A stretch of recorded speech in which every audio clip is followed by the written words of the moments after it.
नमस्कार, आप देख रहे बोलता बिहार न्यूज मीडिया। ठंड में तापमान बढ़ने से गेहूं की फसल को नुकसान की संभावना। रबी फसल को बढ़ते तापमान से सबसे ज़्यादा खतरा होता है। कृषि वैज्ञानिकों का मानना है कि गेहूं की फसल में बालियां फरवरी के महीने में आती है। उस समय फल की लिहाज से न्यूनतम तापमान 10 डिग्री से कम और अधिकतम तापमान 25 डिग्री तक होना चाहिए।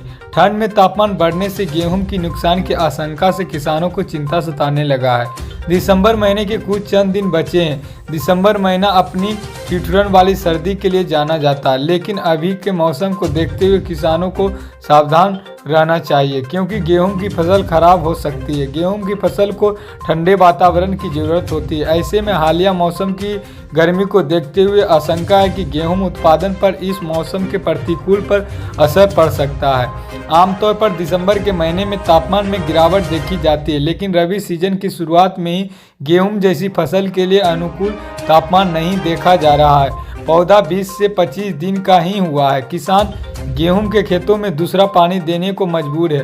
वही पिछले साल भी किसानों को ऐसी स्थिति को सामना करना पड़ रहा था। अब दरअसल गेहूं की फसल अधिक तापमान में खराब हो जाती है क्योंकि गेहूं की फसल तापमान के लिहाज से अधिक सेंसिटिव होती है। समय के साथ तापमान का संतुलन ठीक ना रहे तो गेहूं की पैदावार प्रभावित होगी। साथ ही गेहूं की मिल्किंग स्टेज में दिक्कत आ सकती है। रबी फसल को बढ़ते तापमान से सबसे ज़्यादा खतरा होता है। कृषि वैज्ञानिकों का मानना है कि गेहूं की फसल में बालियां फरवरी के महीने में आती है।